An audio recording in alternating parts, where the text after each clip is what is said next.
All right, on this episode of the LPDS, we get into some tinfoil hat theories. We discuss the next stream, yes, LPDS Yankee stream coming up. We get into the Artemis II space launch and space exploration that happened recently, and I share I reminisce about something I think all men have and do in this world, and it came up from a text message I got from an old friend. So we'll share those memories. All that plus a Cage fact coming at you right now.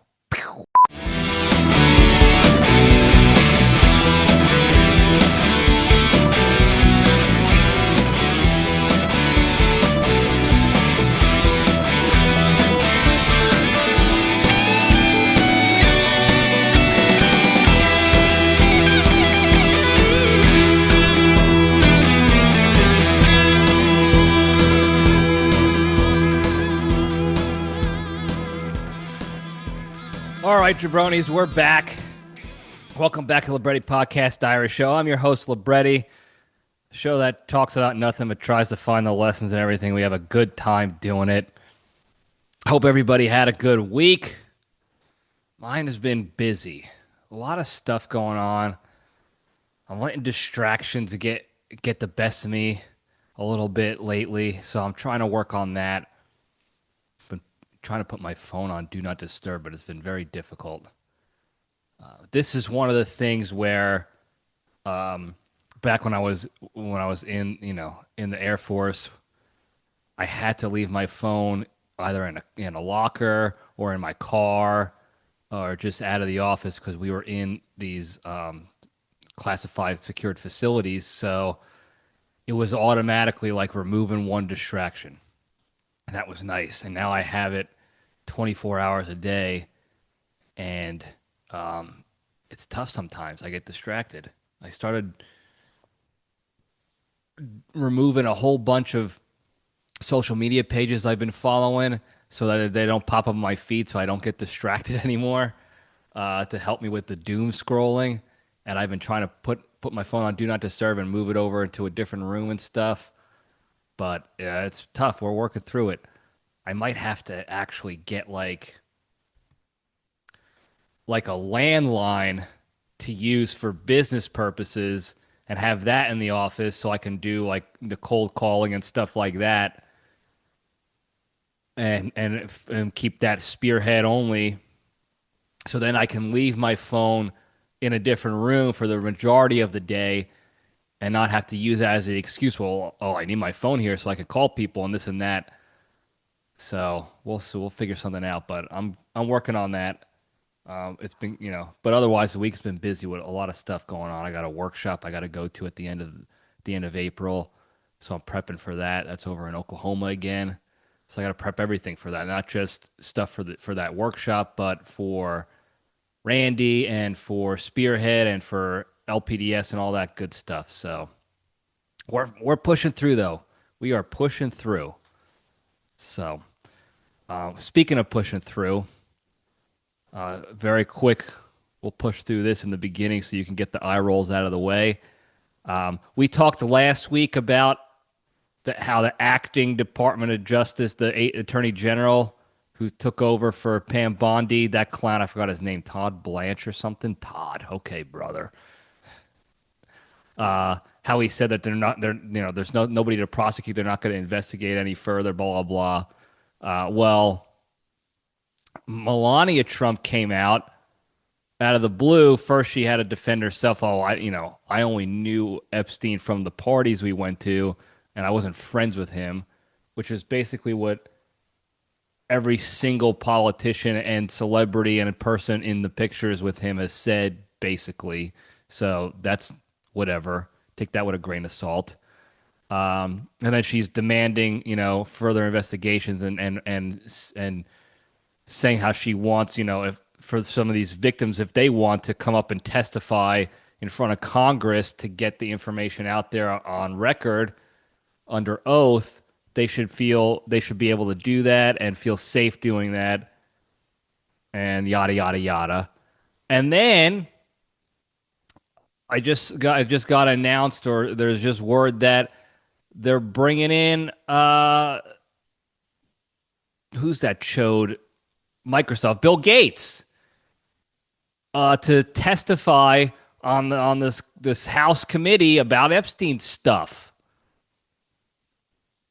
And on one hand, it's like good, keep it alive, because this Todd Blanche loser who said they're not going to do anything about it, it's a dead thing. Stop talking about it. He's probably in there. He's protecting people, clearly. So on one hand, it's good that Melania and them are pushing for this, and they're bringing people out in the open. But on the other hand, these congressional committees don't do anything. First of all, there's no accountability for lying. They say it's under oath, but these people are professional liars. This is what they do for a living. You think this is going to be the first time they're under oath and they're going to lie? This is what they do. Secondly, nothing comes out of these committees. This is just the politicians getting on their actual high horses, physical and moral high horses, to conduct these interviews and what have you. They're physically propped up. They're if you look at the House and Senate that's on C-SPAN during all these hearings and crap that they do, this clown show that they put on, they're always at above level. They're always on these podiums, sitting a little bit higher than the people that they're questioning and interrogating, just so they can feel a little bit more important. And then they're going to sling these questions and make their snide comments and this and that, and then nothing happens. Because it literally becomes a he said, she said, because these are not real investigations. It is just a show to tell the American people, the American idiot, oh, look, we're at least we tried. We tried to do something. Now can you get off our back about trying to do something about this? Because they want it to go away. And this is how they're making it go away.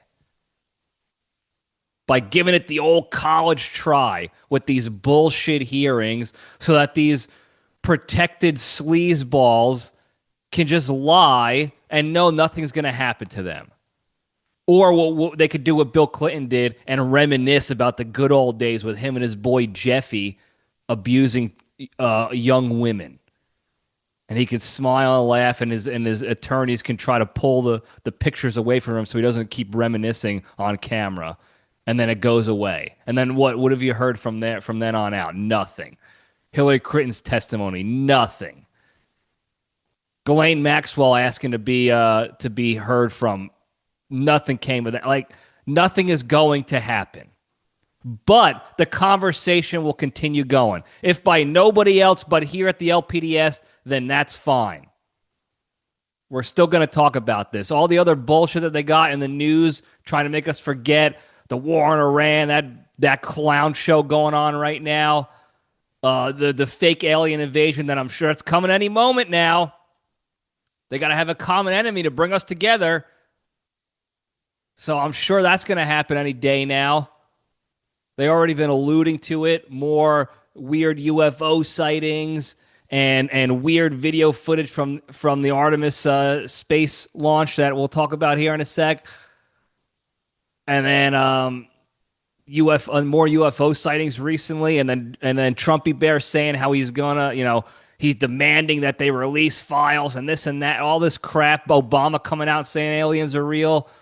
If you think that's all coincidence, please think again. I'm not demanding you think again. I'm just asking you nicely. Please think again. Okay? There is no coincidence here. It's not just a coincidence that after 60 plus years of demanding information and transparency on the aliens, that this is when they decide to talk about it again. When there's 6 million plus files out there implicating all these power players around the world for child trafficking and assault and murder and cover-ups and influencing elections and all the other stuff going on. Okay? It's all, man. If you think it's a coincidence, I'm asking you to just maybe think again. It's okay to ask questions, folks. You don't have to be a full-blown nut job like me, but it's okay to ask. That doesn't make you crazy just to ask questions. It really doesn't. And again, I'll talk about that more in a sec here. But this will never die on the LPDS as long as I'm still around. And I plan on being around for a long time. And if I'm not around for a long time, that's also not a coincidence, okay? That certainly wasn't myself. I didn't do it myself. I have no desire to do that ever. And I don't have any rare diseases or fast-acting cancers or anything like that. So I plan on being around for a while. For better or worse for you people. So we're going to keep talking about it. So stay tuned for more updates on that. Let's hear what Bill Gates, the world's first public supervillain. I say first. I don't know why I said first. There's been plenty of supervillains, movie type supervillains out there, but he's a prominent one right now. He's certainly not the first though. But this guy, he owns the most land in America, scooping up all the farmland so he can create his lab created weirdo meats that he's gonna inject mRNA into. And that's not crazy brain thing. That's all stuff that's actually getting pushed through Congress and the FDA right now to be authorized to mix in mRNA into food supplies. Why? Ask yourself, again, it's okay to ask questions. Why? But I'm the crazy one, right? Anyway, we'll see what that fucking loser has to say, that criminal murderer talking about publicly about population control, and everyone's just letting him do whatever he wants to do. Whatever. Anyway, moving on. This past couple weeks, the past 10 days, not the past 10 days, but over a 10-day span, there was a big event in space. I'm sure most of you have been paying attention to that because that's what's been on the news the past week and a half, is the Artemis II launch and journey around the moon and then back to Earth. They had a live stream on Netflix and a bunch of other places when they hit milestones, like when they were behind the moon and when they passed the distance that Apollo 13 was at behind the moon and all that stuff. And then another live stream when they landed and touched back down. Easy, Randy. When they touched back down to in the Pacific Ocean over outside San Diego. I watched that. I watched some of the stuff there. I like space stuff. This is not. I'm sort of taking the tinfoil hat off here with this because obviously there's in this day and age there's going to be plenty of people out there and clips and this and that questioning whether this was a real space launch because the moon landings were fake and this and that. Look, you could think what you want. Again, this is where I go back to. It's okay to ask questions, but for stuff like this, I don't like to just make these aggressive proclamations and spit out my opinions on this stuff, mainly because I am so out of my depth on space-related, science-related things that I just ask questions. I take in the information I can. I try to understand it. But also I come from a more I guess curious, I don't know if that's the word, space fan perspective side of things, and maybe that's a bias because I loved space growing up. I was this big space geek. I wanted to be an astronaut when I was a kid until I quickly realized how difficult that is, and how badly I was doing in engineering classes in college. So that went by the wayside. But I love space. I met Buzz Aldrin when he came to visit our squadron when I was stationed in South Dakota one year. So I want to believe from that perspective alone, regardless of quote unquote evidence out there or anything like that. I still am biased in the fact that I think it still is all real because I want it to be real. Now, do I question some of the shit? Yeah, I still do question a lot of the shit. I also like to have conversations with super deniers in the space world. Moon landing deniers. Secret moon bases, all that crap. The International Space Station fakery, how the astronauts are not really on there; they're in a studio. I like watching those videos with green screens getting kind of exposed and strings getting exposed and hairspray being used to keep women's hair up in these zero gravity situations and this and that. Yeah, I like exploring that just from an entertainment perspective and also from a debate perspective. And this is something we talk about a lot over the history of the LPDS is the critical analysis piece behind critical thinking behind how we live our lives. And from a debate and argument perspective, this is what we were taught. When we were taught how to effectively debate, if you took any debate class or argue or anything like that, back in the day, this is how this is what they taught you. I don't know what they teach now, based on some of the videos I've seen from these debate championships going on in high school.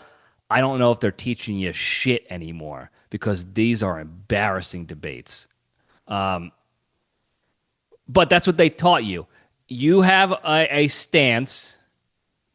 You exhaustively research the evidence to come up with that stance, to back that stance, and then you exhaustively research the evidence that would likely push back on that stance. You cross-examine yourself, and you in turn you're predicting what your opponent might say to discredit your arguments, so that you're ahead of the game. That's what a thorough debate does. And when you're writing formal arguments, that's what you do. You present your case, you present your evidence to support that, you preemptively shoot down most of the evidence that you would expect, you're anticipating that your opponent would push back on, and then you close it, and you bring it all together. Circle back and you end it.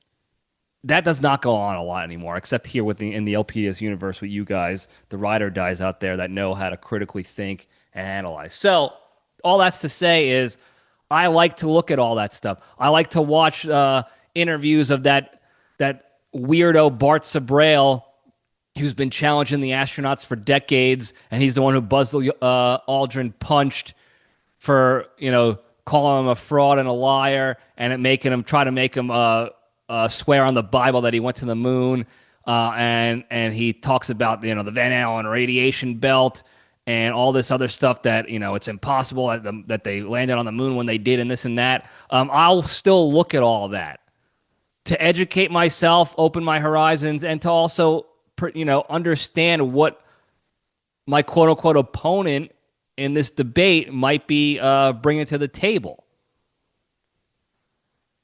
And like I said, I still have a lot of questions. There's still a lot of inconsistencies there. There's a lot of things that still don't make sense technologically to me. But when it comes to stuff like this, especially like the moon landing and stuff, I can see why they would want to fake it in the beginning to prevent, especially with all that planning and preparation to beat the Russians, the space race and all that Cold War. Yeah, I get that.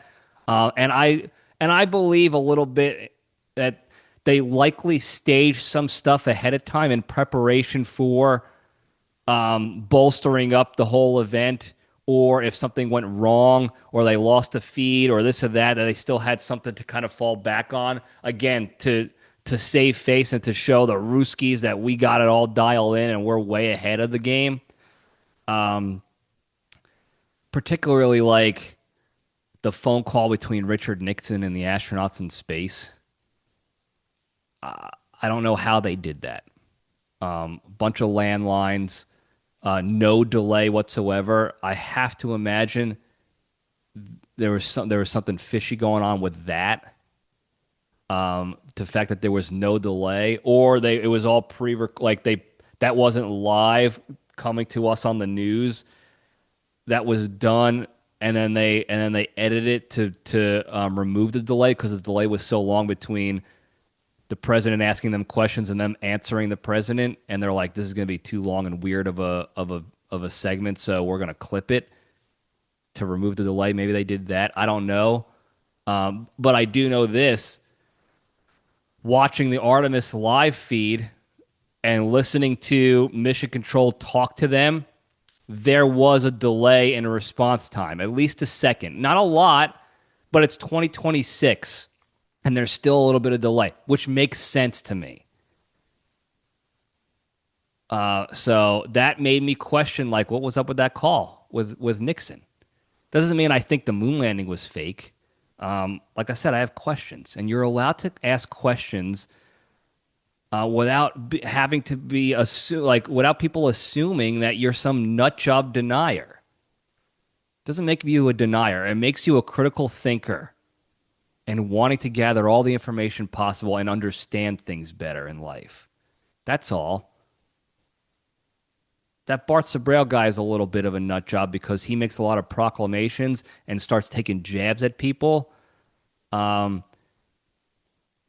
And his only sources that he cites are his website, which doesn't really make sense to me. Every time he cites a source, when you say, well, what are your sources on this? He goes, well, go to my website, bartsabrail.com or fakemoonlanding.com. It's my website. It's like, you can't cite yourself and expect to be considered credible. There has to be something else there, fella. So I'm certainly not going to be like that guy. But anyway, long story longer, I watched a lot of the live feeds and stuff like that because I like space stuff. And yeah, there's some stuff that went on that I questioned because I'm not a space guy. I'm not an engineer. I don't have the understanding or the comprehension of some of this stuff. But that doesn't mean I'm denying, like, I don't think the Artemis launch and whole thing was fake. I wish they did something a little bit better when it came to the footage. Like, it's 2026, okay? We have satellites all over the place that take imagery. We can shoot out satellites to take even more imagery ahead of things. They could have had better communication with the International Space Station on launch and then re-entry of the Artemis team to get some footage of that from their perspective. They had comms with the space station. Like, they sort of like high-fived each other on the radios, passing back and forth with the International Space Station, the people out there. Why wasn't there like footage from that already set up? We have cameras that clock the space station. We have satellites out there that clock Earth and clock space for us. Why didn't they direct them? And this is not me saying like that's because it was all set up. It was saying no, it was me because I don't know. Like, maybe the telescopes that they have out there or the satellites that do gather imagery are too far away for, during the timing of this to get them over there in time or whatever it was. They weren't part of the orbit. I don't know. It would have been nice if that was part of it so that we can see outside footage instead of just the one GoPro that they set up on the solar panel of the Artemis spacecraft, which for a while I thought was a still image they were putting up on the live feed as they were getting behind the moon, because they were going slow, based on how things looked. They were going like 950 miles an hour in reality, but it looks slow because they're in space, and space is endless. So it looks like they're making no progress. Plus, they were 5,000 miles away from the moon at one point when I was watching. So it looked like it wasn't getting, they weren't moving. I thought for a while it was just a still image that they just put up there while we listened to audio. And I know when you're that close to the moon, that far away, they're not going to have, the satellites are in low Earth orbit, geosynchronous orbit with the Earth. So they're not going to catch that footage, that outside perspective footage. But they could have set something up to get a little bit better footage out there when they were closer to the Earth, from the space station and all that stuff. That would have been nice. But overall, it was just, I don't know. Like I said, I like space. It was cool. It was cool that we went back out there again. I know I think they went out there to sort of test the technology again and the ability for humans to go that far out and return, test the new heat shields, the spacecraft, the engineering behind it all the systems, this and that. Because next year, I guess, is the plan to actually go out there and do it. So that would be cool to actually see that happen. Hopefully they do some sort of,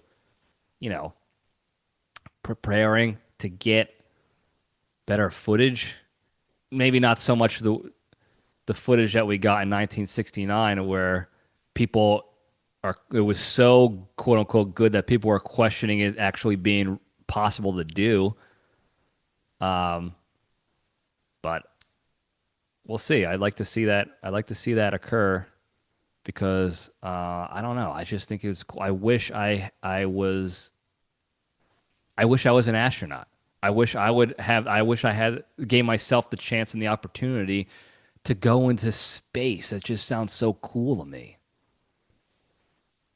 So until I see, strong evidence, I'm going to believe it's real. I'm going to joke about it. We're going to joke about it all the time here. I always joke about fake moon landing and stuff to rile up and have fun. I'm always going to joke about it because that's what we do here. We have a good time doing it. That's the point of this show. Talk about nothing stuff and have a good time doing it. So I'm always going to joke about that. But I'm a space guy, so I want it to be real. I'm gonna believe it until I see damning evidence. Also, too, what it would take to get the thousands and thousands of people involved in the original moon missions to all lie, fake it all, and then keep the secret forever about, we lost the technology and we lost the footage and that's why we can't do it again right now and this and that. I heard all that, got it. I can definitely see the government losing technology and footage a lot based on incompetence, and there's obviously people who are dastardly that would purposely try to get rid of stuff like that for whatever reason. But to have all those people all be on the same page to lie, I don't know. Or there was just a handful of the perpetrators of a hoax, and they faked everybody else out around them. Like Mission Control actually thought they were talking to astronauts on the moon, but they weren't. They were talking to somebody else. I don't know. I don't think it just seems like that's too daunting of a task to successfully pull off and get away with for so long. I don't know. That's just from a basic, without knowing anything else. It just seems like it would be a lot harder to do that than it would be to just send the guys on the rocket that they already made up to the moon and see if they make it. I don't know. Anyway, let me know your thoughts on the Artemis II mission. If you paid attention, like I said, I think it was the only thing on the news this past week besides the Iran war. Certainly no Epstein stuff on the news. But let me know what you thought about the launch and the landing and stuff like that. Like I said, it was just, I don't know. I like space. It's cool. I wish they had more cameras around. I wish they spent more time coming up with audio-video technology to be able to capture better footage of the whole thing, because that would have been also cool. to see different angles and all that shit. That would have been sweet. But anyway, moving on. What I didn't pay attention to much this week because I had to turn it off were the Yankees. They're actually on the background right now. I'm watching them on my TV behind the camera here. I didn't do a stream last week. The day I wanted to do it, I actually have calls on Friday now, Friday evenings. So I can't really do Friday streams. I wanted to do a Friday night stream. Thursday was a day game, and Wednesday I had something pre-scheduled, Sticks already, and I wasn't going to go back on Sticks for the stream because I like Sticks better. So plus the games were kind of boring. Like they were playing the A's, and then they're playing the Devil Rays or the Tampa Bay Rays, whatever they're called, and I was just like, maybe Friday, and then I got these calls scheduled now. So Fridays are probably out for a while. And Thursdays are always playing day games. So I think the next stream will be this Wednesday. I don't have Sticks scheduled until after the game would be over anyway, I think. So I think I'll go with Wednesday, and then maybe I'll adjust to like a Tuesday schedule with the streams, depending on how their schedule, the games schedules go. But you didn't miss much. In fact, I switched over to the NASA's feed to watch what I thought for a while was a still image because I'd rather watch that. I'd rather just look at a picture and listen to people in the background than watch the Yankees offense absolutely stink it up. And I'll get into it on the next stream because we'll be talking, it'll be baseball focused. But this is what I was talking about. They're so bad right now, they can't even get guys on base to try the new things that they were trying earlier on the first 6 or 7 games of the season with like hit and runs and bunting and stealing bases. They can't even get guys on to do that. They're just swinging and missing, choppy ground balls, pop-ups, all this other bullshit. So that's how bad they are. And once again, they're just relying on like 1 or 2 guys who are actually hitting consistently to pick up the rest of the team who stinks. That's what they did all last year and the year prior. They rely on somebody hot in the beginning of the season because Judge is usually cold in the beginning of the season, except for last year, his fluke year. So it's Judge and one other guy for the majority of the season. The beginning of the season, it's 2 other guys to pick up the slack. And in the playoffs, it's usually 2 other guys to pick up the slack because Judge also doesn't do well in the playoffs, unfortunately. And that's it. It's 2 guys. And then everybody else is an out. And that's what they're dealing with. I'm watching them. They're playing the Rays right now, Saturday, recording. It's 3-3 going into the 9th. And Max Fried pitched 7-8 innings of like 4-hit baseball. And he gave up like 1 or 2 runs on bullshit. And the Yanks can't do anything. That's what really sucks is that the pitching is still doing well. They're just not pitching perfect games. That's what they're not doing. So now the Yankees are losing games to shitty teams. They should have easily swept the Athletics, although the Athletics were hitting pretty well. And they were doing pretty well across the board offensively. And they're playing the Rays. That should have been 6-7 wins right there. Except now the Yankees are flirting with a 500 record already because they can't hit. Because they ran it back, even though we're not running it back. We have all new guys. But we all know the truth. Now, again, I'll bitch more about it on the next stream and get further into the specifics on why I feel this way. But I didn't watch the Yanks. They stink. I popped into the games to look and be like, oh, they're wretched. They're not really playing baseball right now at all. the pitching's good, and then the hitting is poopy. And it's led by Ryan McMahon, who's like, I think 1 for 100 right now. That he is an automatic out. The guy stinks at the plate. What really pisses me off, and I think I said this last week, I'm going to say it again, and I'm going to say it on the future streams.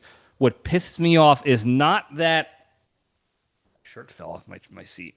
It's not that he's not hitting and that he's stinking it up at the plate. It's that we knew he stunk at the plate. The Yankees organization knew he was garbage at the plate. He stinks at hitting. He cannot hit. And they did nothing to try to get somebody else in the third base slot to replace that, to fill that gap. And then they're sitting there with their thumbs up their asses, wondering, like, why? I wonder why he's not hitting. It's because he can't hit. He's never been able to hit. He's got home runs last year because he played a lot for the Rockies, I think, and I can hit home runs there. And I know I'm saying that I'm being redundant and repetitive again, but holy crap, get that guy out. Stinks. Anyway, that's all I got to say about the Yanks. With that, let's finally move on. Get into the good stuff. We'll step into the cage.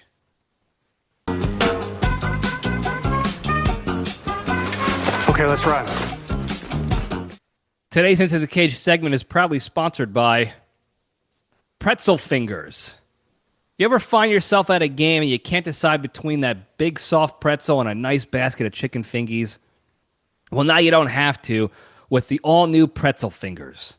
Tony Riggs and his gang of rubbish collectors did it again by coating those delicious stadium soft pretzels in their signature fried breading, dunked them in boiling canola oil, and now bring you the Pretzel Fingies so you can enjoy your two favorite stadium snacks in one. So to feast on a Pretzel Fingie today, head on over to Sliwa Stadium concession stand, and if you use the promo code RITA, you get 29% off your first Pretzel Fingie. I'm starting to lose track of what food items have been fingered on this show already. We might have done pretzel fingies already. I don't know. Got to find more stuff. There's plenty out there. Endless food to fingy. Anyway, the cage fact. As of a couple days ago, it has been announced that the sequel to Lord of War has been officially picked up to be released in the U.S. It's like as a contract thing, I guess. I mean, they've been filming it already, but it's now official that some company picked it up to be able, for a theater release in the U.S. In 2027. So that's when it's going to be released in theaters. The sequel to Lord of War is called Lords of War, where he finds out he has a son who's played by Skarsgård, the guy who played It, the clown. Pennywise. I was going to say Petri dish. I don't know why. Pennywise the clown in the latest It stuff. That guy, he's playing his son that he just finds out about, who's also a gun runner, and they have like this rival gun runner off, if you will, to see who's the best in the biz in the illegal weapons trading during the U.S.'s wars in the Middle East. So I saw there's some pictures released out. One of the pictures is Nic Cage looking off into like the sunset. He's got a gun in one hand. I think he's ripping a heater in the other, and behind him is just chaos, like a city burning to the ground. So I'm excited to see that when it comes out. So stay tuned.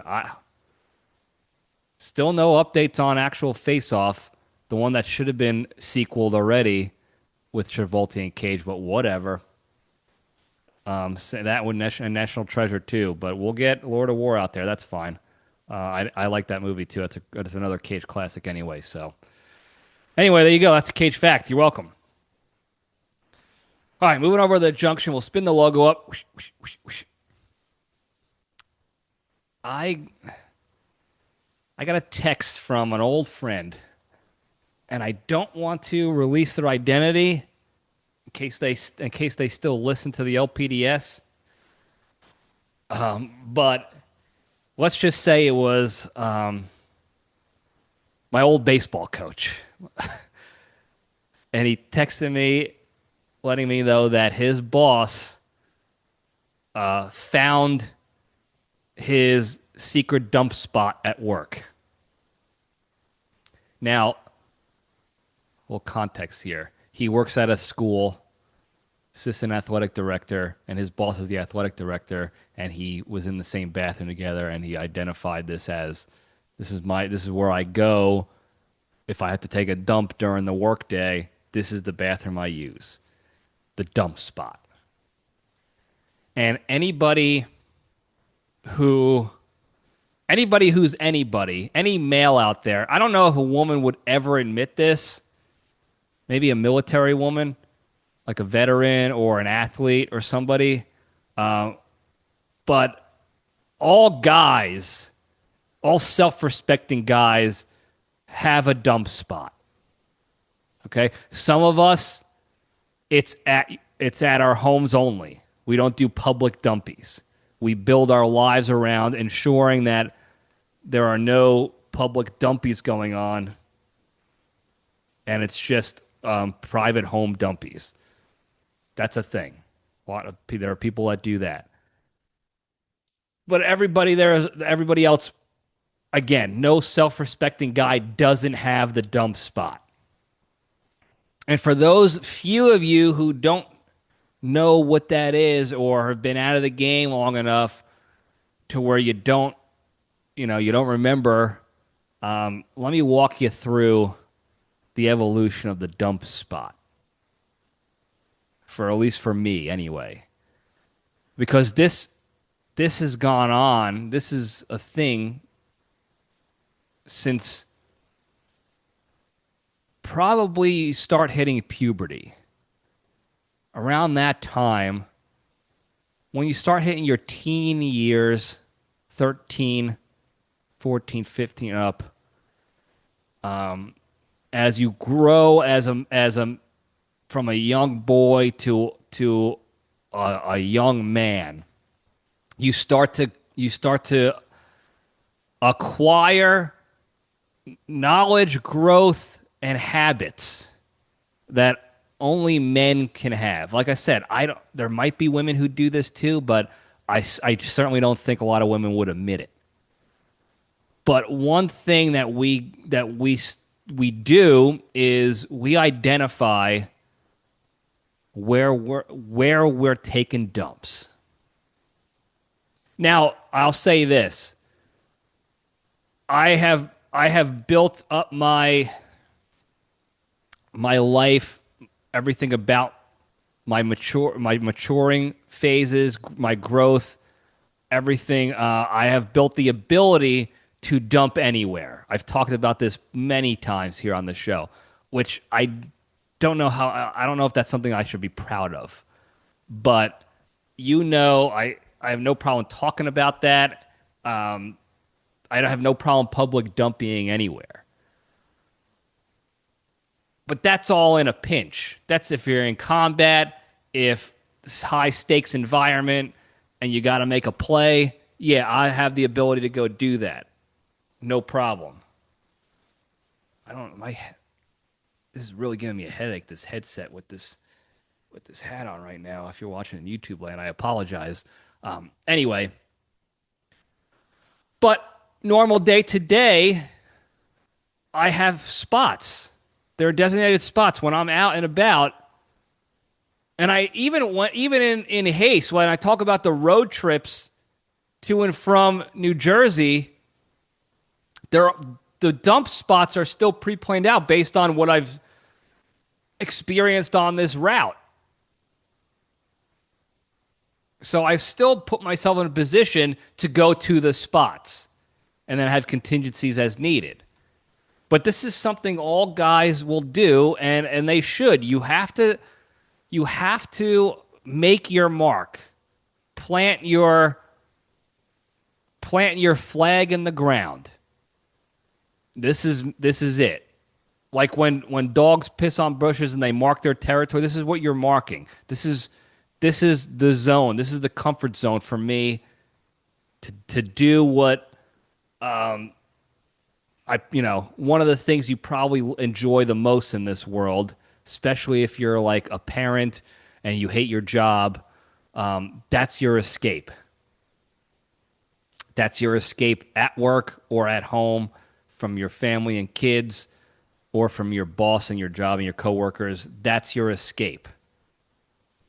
And it's ingrained in us, and we start identifying these locations as we start going through puberty and adolescence and stuff. It's innate. It's not for the same reasons, but it's innate. In high school, we had a spot. I went to a private high school, Seton Hall Prep, and the school itself was on a hill. So it had really like 4 or 5 levels to it. It was an old public school that they converted to the private school. I think they're actually building up on it now. But the way it was set up was when you walk in to the front door, you're on the main floor, but there was a floor underneath with classrooms and stuff. And then if you go in the back of the building to get to the gym, that was the second floor. The gym and the cafeteria were on the second floor. Okay? And then there's obviously the third floor. And then there was like one classroom on the fourth floor that was literally just a classroom. It was actually a spiral staircase to get up there and just a classroom, no bathroom. But instinctually, you start to find your dump spot. Like it started as personal preference, wherever you can, the best places to get things done in the stall, in the bathroom, we went to them. Now, the first floor was a no-go because too much foot traffic for guests. That's where our auditorium was, the first floor. So like when we had plays and ceremonies and graduations and stuff like that, assemblies, first floor, that's where the stuff happened. And that's where visitors came through all the time. And it was the first place people walked in when they got into school to get off the bus, and then where they were leaving to get on the buses after school. So those toilets, no go. It was too busy all the time. Because of that, it was too tough to clean regularly. So you had no privacy, and they weren't the cleanest. And the chances of you taking a dumpy next to one of your teachers or one of the priests or whatever, way too high. You don't want that. Now, the second floor, similar situation. High foot traffic. The cafeteria, the library, the gym were all there on the second floor. And most of the classrooms, the bulk of the classrooms were on the second floor as well. High foot traffic, visitors, sweaty gym kids, during gym class. It was a hotbed for a bad bathroom situation. So what we found, me and my friends found, was that there was the third floor bathroom, the one particular bathroom like tucked away around a corner, where not a lot of foot traffic. Nobody really went up there because they had like one class up there and they were gone. Or there was the basement undercarriage bathroom situation that nobody went to. It was like the walkway to get to the wrestling mats, that area where they did wrestling practice, and then the fitness center down there, and that fitness center was old, so nobody went there except for like a couple of us. The athletes worked out at the different facility we had up the hill, about a mile away at our where they had the football field and the soccer field and the track. They had a full gym there. That's where everybody worked out normally. But it got busy during football season and soccer season, so I would go when I wasn't at soccer practice or whatever. I would work out at that gym, but there was really nobody there. So that's where we would take our dumpies. And then the third floor as well was we would go up there. Me and my friend, one of my friends would call his sister, who was a year older than us, and we would all, it was like three of us in the three stalls. We ran the bathroom up there, and we would listen to him talk to his hot sister, and enjoy our time. And it was cleaner up there because nobody was going up there and ruining it. It was, like I said, it was quiet. It was nice. And then the backup was down in the basement area. And then the same thing in college. I got to tell you, when I played baseball, I rarely took dumps in our locker room because it was too busy, and they, the guy who cleaned it, Al, loved the guy, rest in power, Al. He wasn't really doing a very good job cleaning the bathrooms in our locker room. And then before I played baseball, you got to find good bathrooms. Third floor library was quiet. I used to study up there too because nobody was up on the third floor library. Certain floors of different buildings that you would have to go to for class. The best one, in my opinion, the chapel. The on-campus chapel. Nobody's going there. Even the people who go to church in the mornings there was 10 of them. It was really just for like freshmen and some sophomores that were still living on campus who go to church there. Those were primary for me. Primary. And I used to go to church more in college, especially early on because I was coming out of Catholic high school, coming out of being an altar server, so I was still in the church game a little bit more. I never once went to mass at the chapel there, but I was there regularly. Whenever I had to take a dumpy, I wouldn't even go back to my room because I had suite mates at the time in our dorm. I had 2 roommates plus suite mates when we were sharing bathrooms and toilets. So that's where I went, the chapel. And it was peace and quiet. I can get some reading done. I can just get a moment to myself. I can think about life. I can take care of business and not have to be embarrassed by walking out and seeing all, people I didn't like in the bathroom. I can fart in peace. Everything. It was clean. I didn't have to worry about like holding my legs up so my pants don't hit a dirty ground or whatever. It was beautiful. And then you graduate to your career. And each office you work in is the same thing. And it's for different reasons now. Now you're trying to get away from coworkers, peace and quiet, this and that. Now, like I mentioned earlier, I used to work in a lot of classified facilities, so I wouldn't have my phone in certain portions throughout the day, which was good for distractions. But also at this stage in the game, the phone, it's a great time to be on your phone playing games and texting women and swiping and stuff like that while you're dumping. You're not working. No one's going to call you out for being on your phone on the job. Nothing. You can take a dumpy in peace. So I would have like a primary and a secondary dump spot in the offices I went to. Okay. Similar situation on some of the bases where the chapel was the place to go.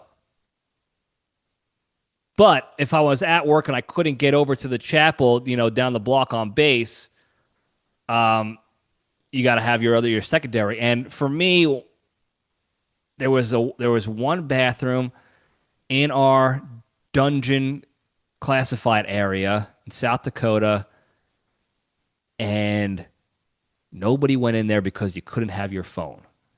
It was in the classified area, so you had to do it By the way, I'm watching the Yankees here, and they stink. They're absolutely blowing this. They just tied the game up in the 10th. The Rays. They're gonna lose the game. It's first and third, nobody out. They're gonna lose it in the 10th because they stink. They can't hit for shit. Anyway, I would go down there because now at this point I was used to not needing my phone throughout the day. If I needed it, I used to go out to the tobacco benches, called it the cheese pit, and me and my pal Steve McStiff will go out there and throw a fat cheese in with the smokers, and then we can be on our phones then and shoot the shit and be distracted and whatever.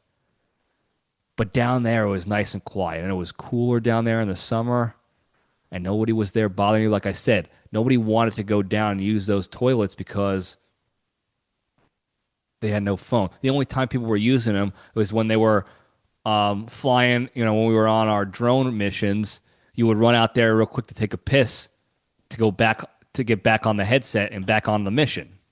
That was it. So otherwise, that was a great spot for a dumpy in a pinch. And then the same, when I was working at NSA, same thing. The different floors have different options. I like going up to the higher floors in the building because that's where the big NSA leadership was. Like the head of the NSA was up there on this and that. Nobody wanted to hang out up there and venture and do stuff up there. So not only were the bathrooms always clean and nicer because that's where all the bigwigs would go hang out. All the government officials would go whenever they visited. They would go there, all the generals and this and that. And nobody wanted to be seen up there walking by generals or this. They were all scared. Right up for me. That's exactly what I was posting up. And it was quiet, real nice, real special time up in those spots, up on those floors. And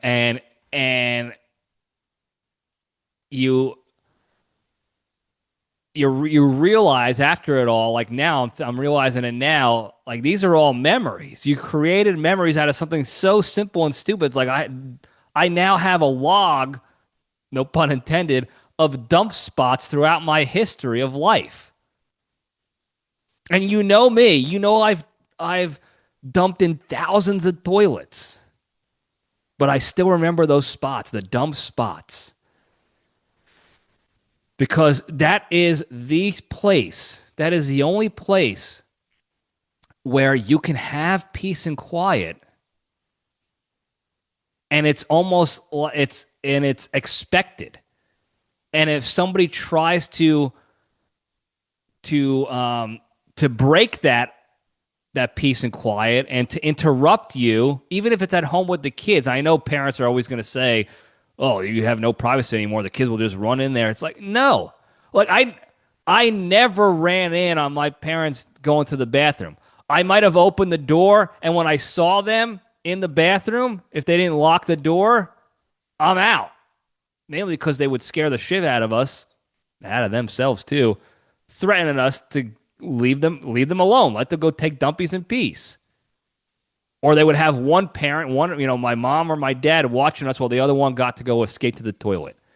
It's the one place that you can demand and actually get, even if it's 30 seconds of privacy, a minute of privacy, however long it takes you to dumpy. Some of us are quicker than others.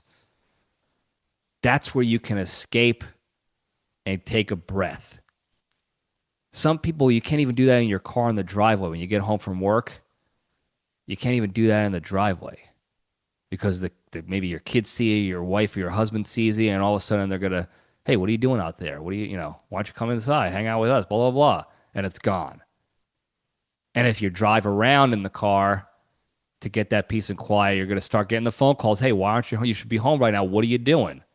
And you can't say, oh, I'm just driving around. I need a little peace because now you're in a fight. Now you're going to get spiced up by your spouse because of that. They're sitting at home with the kids all day or maybe they worked a 12-hour day or whatever too, and they just want to see you and hang out, and you're driving around? No, I don't think so. But the bathroom, that's your excuse. I have to take a dump. I'm not avoiding you. I have I have dumpies coming out of my body. I need this waste to be removed. What are we talking about? And nobody wants to sit in the bathroom with you watching you take a dump, shit out of your body, out of your hole. So you can close the door and lock it and be at peace for a little bit. And even if people are calling for you and asking for you, I'm watching this game. Unbelievable embarrassment. Unbelievable embarrassment. I can't. Ground ball, bases loaded, one out. Ground ball to Jazz Chisholm. He bobbles it, and then he tries to throw it to first and bobbles it again. Game over. Yankees stink. Embarrassing. Anyway, even if people are talking to you outside your door, Mom, Dad, what do you do? How much longer are you gonna be? You don't have to move. You can just say, I'm still taking a dump. I can't predict how long it's going to take for this refuse to leave my body. And you can just take a deep breath, maybe through your mouth, not so much through your nose, so you're not smelling your dumpies, and just relax a little bit. Get a load off your shoulders, figuratively and literally, and just have that moment to yourself. And then you do it at work too. If you have to go at work, you find your spot. So when that anonymous ex-college coach of mine told me that he had a dump spot, and he even told his boss, "This is my dump spot. Don't come. This is the spot for me. Please don't interrupt. Don't tell anybody about this. Don't ruin this for me." And it was like a mutual thing between men. They knew. Got it. It was like a head nod. Like, you don't have to say no more. I got it. And when he told me that, he didn't have to say anything else. He just said, he told me the name of his boss. I already knew the guy's name. He's like, "This guy found my dump spot." And I knew. I was just like, damn, what are you going to do? Like, has that location been burned? Has that safe house been burnt for you? Or are you still good? Like, that's all you're thinking about. You're not asking questions like, what do you mean a dump spot? You have one single spot you go to take dumps if you have to go at work? That's so weird. Like, no, it's known. Joe McNutsack found my dump spot. Ah, damn. Is it burned? Is the location burned? Do you have to find a new safe house, or are we good? No, we're good. I told him, and he respects it. He understands. He has his own spot as well. We're good. Press on. We can both take a sigh of relief. Ah, thank God you don't have to worry about finding a new dump spot. Because when you find one, that usually is like, this is the spot because it's the only spot. This is the best spot that nobody else is using. It checks all the boxes. It's very tough to find multiple of those. You have a backup for the random times that somebody else might be in there at the same time you want to go. And you go to your backup because A, you have to take a dump. You got to get going. And B, you don't want to burn your location by going in there at the same time as this other guy who, is inadvertently in there at the same time as you. Because by going in there, what are you going to say? You can't say anything to them, but they're going to know because they're a guy too, like, oh, this is his spot. And maybe that's just somebody's backup because they have their own spot. And, it gets a little confusing if you don't know anything about this. You're not in the working world, if you're not in the men world.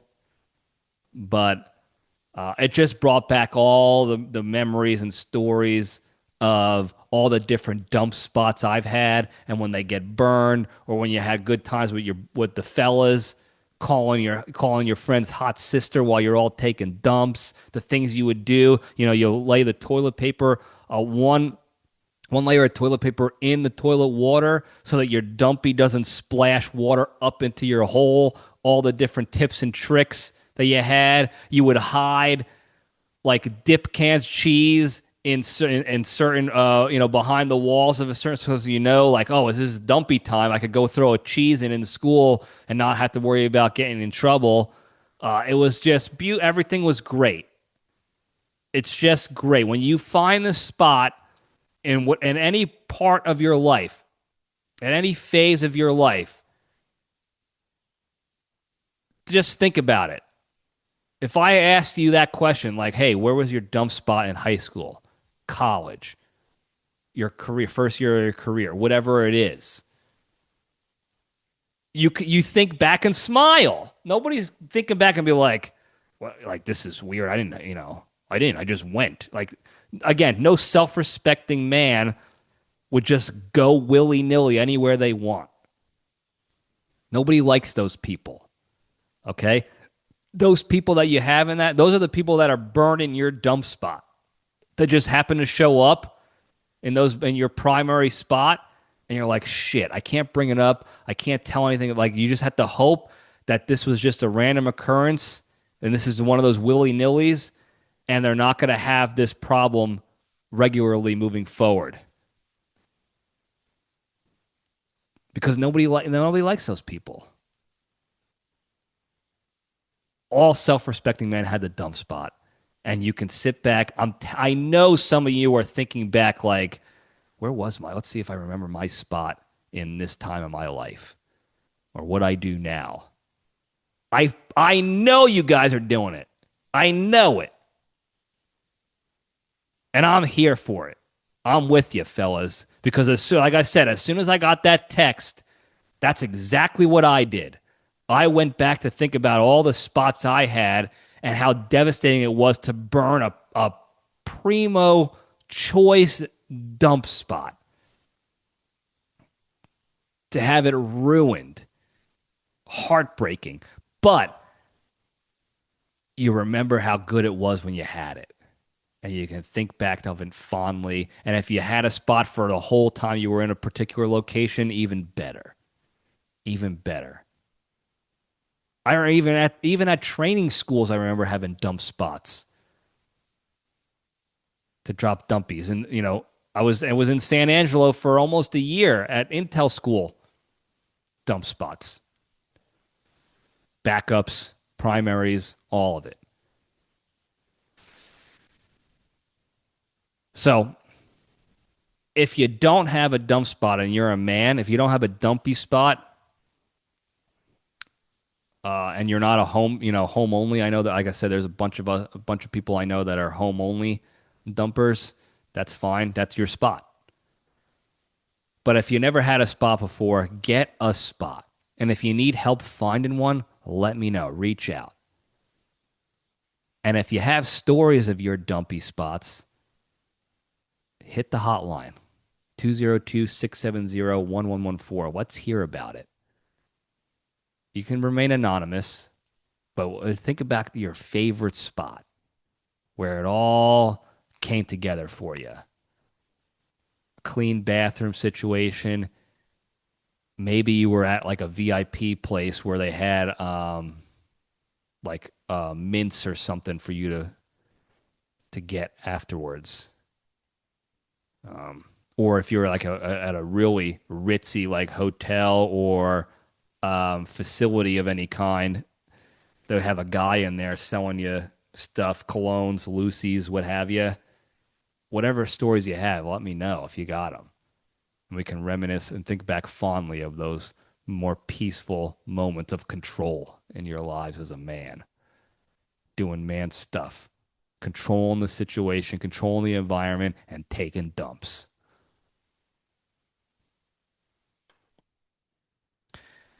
And that's all I got to say about that.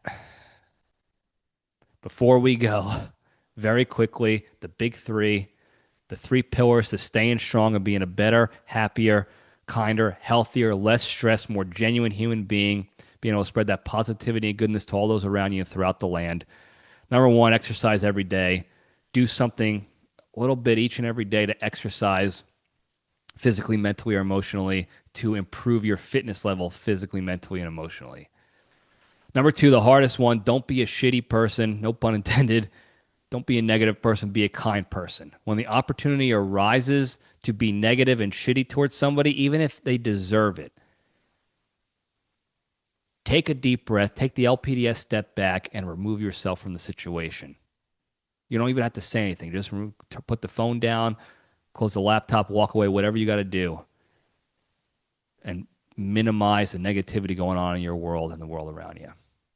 And number 3, the most important one, be genuinely thankful and grateful for all the good you have in your lives. And you could do this by taking some time, a few seconds each day, by thinking about one good thing in your life and what your life would be like without that thing. And that will put you in that state of gratitude. And the more you're in a state of gratitude, the easier it'll be for you to not be a shitty negative person, to be a kind person. And it'll give you the more capacity to go focus on positive, productive things like exercising every day. And if you do these 3 things each and every day, a little bit more, a little bit more, a little bit more repetition, I promise you, you'll be a better, happier, kinder, healthier, less stressed, more genuine human being, be able to spread that positivity and goodness to all those around you throughout the land. Thank you guys again for tuning in. Don't forget to like and subscribe and put your notifications on and tell your friends and enemies and hit that hotline 202-670-1114. Tell me about your dumpy locations. Tell me about what's going on in your lives. Ask me questions you might have, any topic ideas you want to hear me bitch and moan about. Tell me about your space conspiracies that you might have heard about and want to know more and want to talk more about. Prank call me. Give me jokes. Whatever it is, I'm here for it. 202-670-1114. Thank you guys again. I love you all. Stay strong.